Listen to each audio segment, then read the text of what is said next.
Hello, it's Jack. I'm a stay-at-home dad, and we're going to go over the basics of the kitchen. I have two boys. They both know how to use a knife and know their way around the kitchen and how to cook. So this is a video for anyone who has kids that wants to teach them how to start in the kitchen, or if you don't know how to cook and you want to get started in the kitchen. So that's who I'm hoping to help. First thing you need in the kitchen is a good knife. So one thing about the kitchen is that's where a lot of memories reside. Any parties end up in the kitchen. Family get-togethers, you end up in the kitchen. So I like to have memories stored in the kitchen. So this knife was a gift from my dad when I was in my 20s. So I've had it for 20, almost 30 years. It's great. It's stainless steel. It's Farberware. It fits in my hand nice. It's a nice chef's knife. It's the perfect size for me. I don't like the longer ones, and the shorter ones aren't big enough. So I like this size. When you find a knife, you want to make sure it fits in your hand well and you're comfortable using it. You don't want one too long or too short or feels wrong. It should feel right. This one feels right in my hand. I've been using it for 20 years. It's great. The most important thing about a knife, it needs to be sharp. A sharp knife is a safe knife. I tell the kids, always point it away from you. And the reason is, imagine this is a knife and you're goofing around like, right? And you get in the habit of carrying your knife pointed towards you, and you're at the stove and pretend this is hot. You go, ow, oh, and you just stab yourself, and you want a trip to the hospital or to the morgue. So always hold your knife point away from you, pointing out, okay?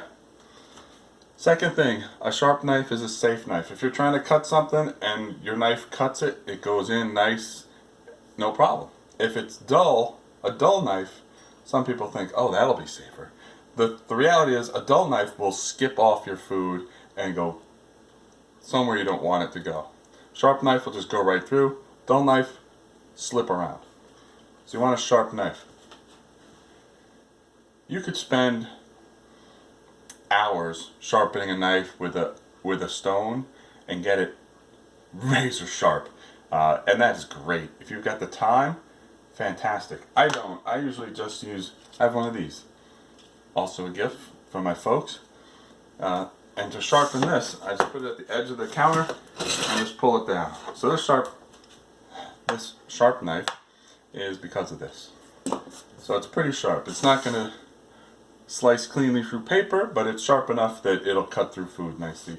I'm not doing sheets of paper of tomatoes. It works great. Alright, so once you've got a good knife, and I'm going to go back to, this was a gift from my dad. So whenever I'm in the kitchen cooking, first thing I think of is my mom. Best cook I've ever met, best cook I know. That's who I learned to cook from. So I always think of mom. And then when I ever use my knives, I think of my dad. So it's great having things that mean something to you in the kitchen. Alright, I want to cut this onion up. And onions are one of the most fun things to cut. So first I want to peel it. To peel an onion, I like to cut it in half first. I don't like to peel an onion. It's a pain in the neck. And when I chop something, you don't want to try and chop something that's round because it's going to roll and slide. So first thing you want to do is hold the onion. Right, if I try and cut this, it's going to roll around. So put my knife on top, put my hand like this so I can't cut myself if it slips, and just cut down and through. Alright? Yeah, 2 halves of an onion. Now I start at the top and just peel away the dried skin. This is really easy. This is the only time I'll peel an onion. I've never peeled one down to the middle, like looking at the different layers, the philosophy of it. So I just peel it back. Alright, that one, the old skin came off. I usually leave the old skin on. Just peel that right back. Alright, that gives me something to hold on to if I want. It makes it a little bit easier, but I have this part here. Just cut that off, put it in the waste. Alright, that's great. Now if I want to make ring, like strips of onion, great, just do it, just go like that.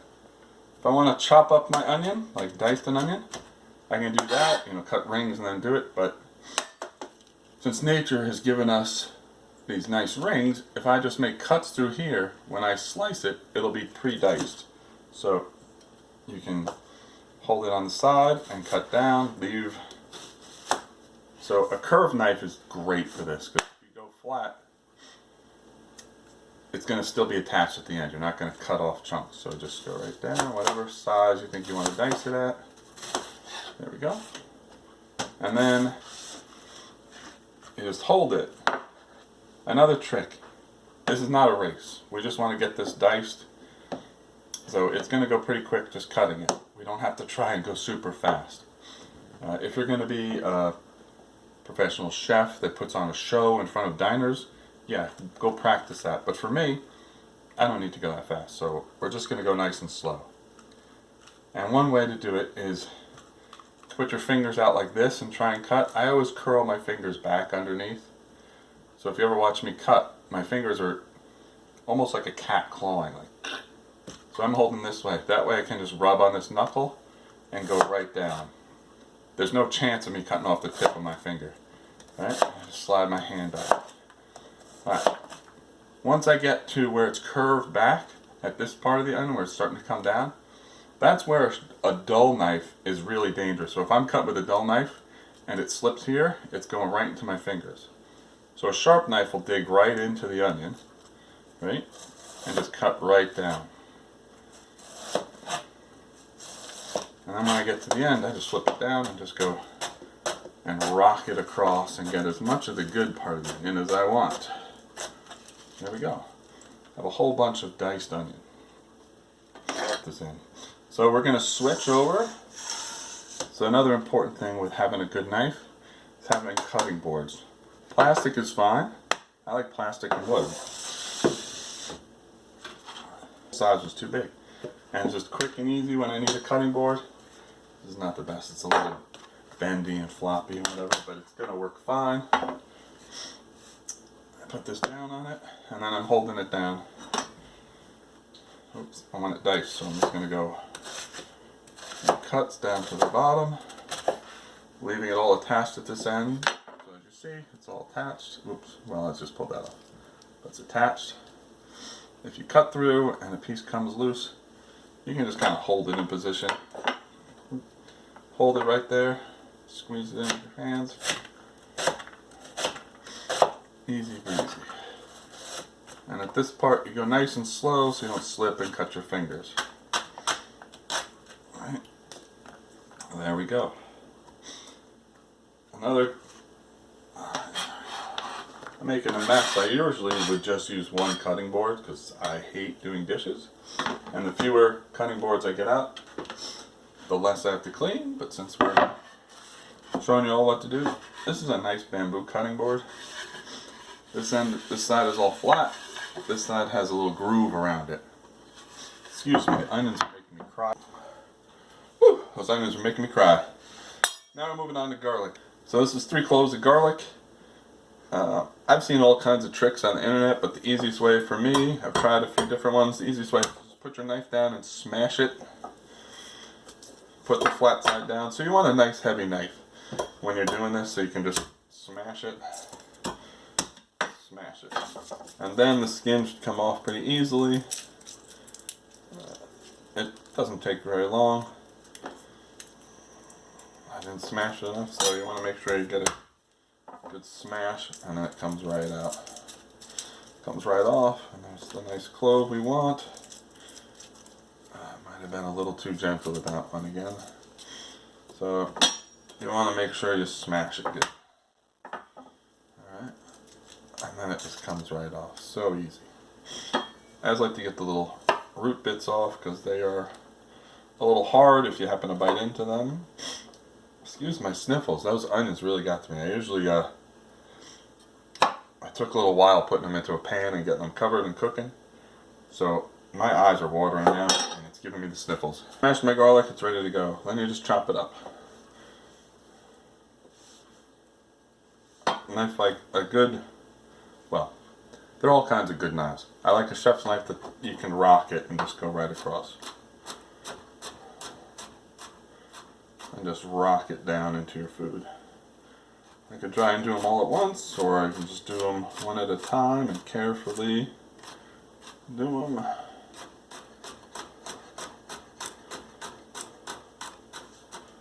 Alright, they're all sliced up. I want them chopped up, so I'm going to go back.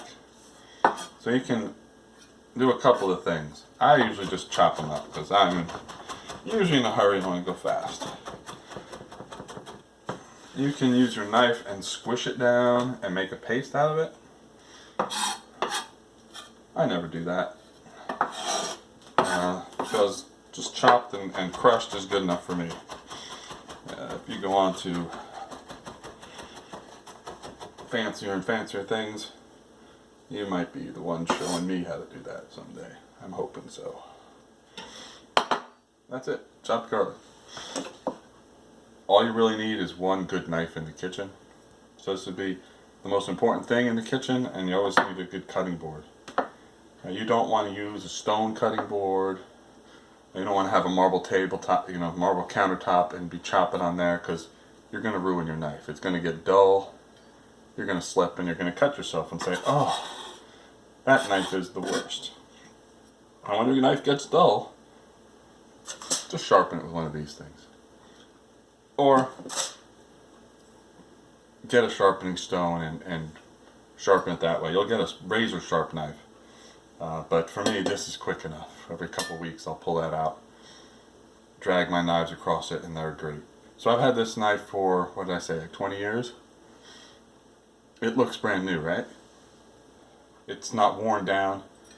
And I'm not, you're worried, oh, I'm going to use up all the metal. It's not going to happen. Alright, just a couple strikes to get it sharp and you're good to go. That's it for the basics on knife work. Hold your knife away from you, keep it sharp, you'll be good to go. That's it. I'm Jack and I'm out, and my nose is running now because those darned onions. Whew.